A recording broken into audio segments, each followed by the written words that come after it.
సంక్రాంతి పండుగకు ఒక్కరోజు ముందు భోగి పండుగ జరుపుకుంటారు.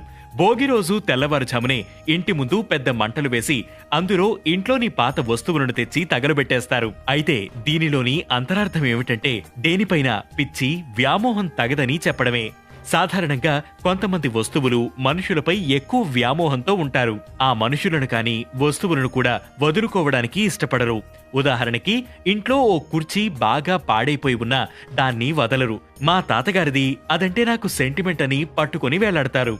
పాడైపోయిన పాత వస్తువులనే అంత సులువుగా వదులుకోలేకపోతే రేపొద్దున తుచ్చమైన ప్రాణాన్ని స్వేచ్ఛగా ఎలా వదులుకోగలవు? అంతవరకు ప్రాణభయంతో నిశ్చింతగా ఉండగలవా? ఉండలేవు.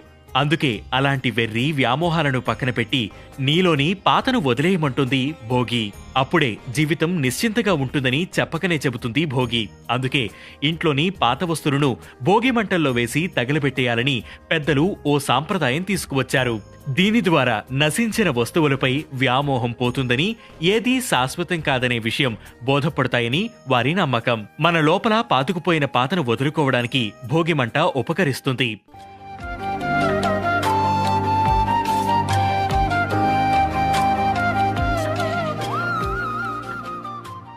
భోగి మంటలకు కొన్ని నిబంధనలు ఉంటాయి.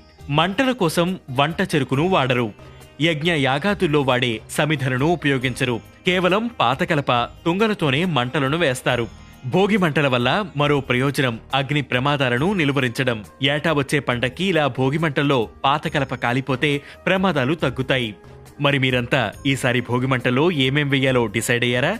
అలాగే ఏదీ శాశ్వతం కాదనేది గుర్తుపెట్టుకోండి. ఈ సంక్రాంతిని మరింత సంతోషంగా గడపండి. వేటు న్యూస్ యూజర్లందరికీ భోగి శుభాకాంక్షలు.